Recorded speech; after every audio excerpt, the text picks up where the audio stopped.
नमस्कार मित्रांनो, आज आपण झणझणीत असं गावरान चिकन करणार आहोत। हे गावरान चिकन तुम्ही एकदा तरी नक्की ट्राय करा आणि कसं वाटलं नक्की कमेंट करा आणि चॅनलला देखील सबस्क्राइब करा। चला तर मग झणझणीत असं चिकन करण्याकरिता सुरुवात करूया। सर्वात आधी तर आपल्याला हे गावरान चिकन स्वच्छ पाण्याने धुवून घ्यायचे आहे।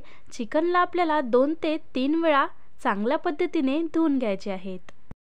चिकन धुवून झाल्यानंतर एका कढईमध्ये अर्धा कांदा कापून टाकायचा आहे। त्याचसोबत 1 चम्मच हळद टाकायची आहेत आणि हे चांगलं परतून झालं की यामध्ये धुतलेलं चिकन टाकायचं आहे।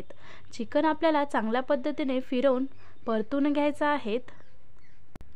इथे आपण चिकन सुकं करणार आहोत, त्यामुळे चिकनला तेलामध्ये 99% शिजवून घ्यायचं आहे। ग्रेव्ही करण्यासाठी कांदा आपल्याला भाजून घ्यायचा आहे। इथे मी 2 कांदे उभ्या पद्धतीने चिरून घेतलेले आहेत। कांदा आपल्याला लाल येईपर्यंत परतून घ्यायचा आहे। इथे तुम्ही बघू शकता अशा पद्धतीचा कांदा होतपर्यंत आपल्याला कांदा भाजून घ्यायचा आहे। आता त्याच कढईमध्ये धने, खोबरं, 1 चम्मच खसखस हे सर्व टाकून आपल्याला हे सुद्धा भाजून घ्यायचं आहे। इथे मिक्सरचं बाउल घेऊन त्यामध्ये भाजलेले मसाले मी इथे टाकलेले आहे। त्याचसोबत अद्रकचे 2 तुकडे टाकलेले आहे आणि काही लसणाच्या पाकळ्या घेतलेल्या आहेत आणि 1 टमाटर चिरून घेतलेला आहे। हे सर्व आपल्याला आता ग्राइंडरमधून अशा प्रकारचा एक पेस्ट तयार करून घ्यायचा आहे। तुम्ही बघू शकता। आता कढईमध्ये 4 चम्मच तेल टाकलेले आहेत। त्यामध्ये तेजपत्ता, मोठी विलायची, कलमी, 1 चम्मच जिरं हे सर्व टाकायचे आहेत। त्यानंतर जे मिक्सरमधून पेस्ट तयार केला होता ते पेस्ट सुद्धा टाकायचा आहे आणि हे सर्व मसाले तेल सुटेपर्यंत परतून घ्यायचे आहेत। इथे तुम्ही बघू शकता चांगल्या पद्धतीने तेल सुटलेलं आहे।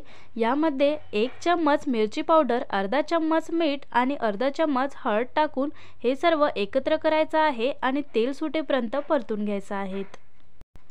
तेल सुटल्यानंतर यामध्ये थोडी कोथिंबीर ॲड करायची आहे आणि त्याचसोबत जे आपण चिकन तळून घेतलं होतं, तेलामध्ये शिजवून घेतलं होतं, ते चिकन सुद्धा यामध्ये ॲड करायचं आहे आणि चिकनला सुद्धा चांगल्या पद्धतीने फिरवून परतून घ्यायचं आहे। चिकन 99% तेलामध्ये शिजवून झालेलं आहे, त्यामुळे 5 मिनिटासाठी या मसाल्यामध्ये चिकन शिजवून घ्यायचं आहे। चला तर मग झणझणीत असं गावरान सुकं चिकन रेडी आहे। हे सुकं चिकन तुम्ही एकदा तरी नक्की ट्राय करा आणि कसं वाटलं नक्की कमेंट करा आणि जाता जाता चॅनलला देखील सबस्क्राइब करा आणि व्हिडिओ आवडला असेल तर व्हिडिओला लाईक शेअर करा। भेटूया पुढच्या व्हिडिओमध्ये नवीन रेसिपी घेऊन। थँक्यू।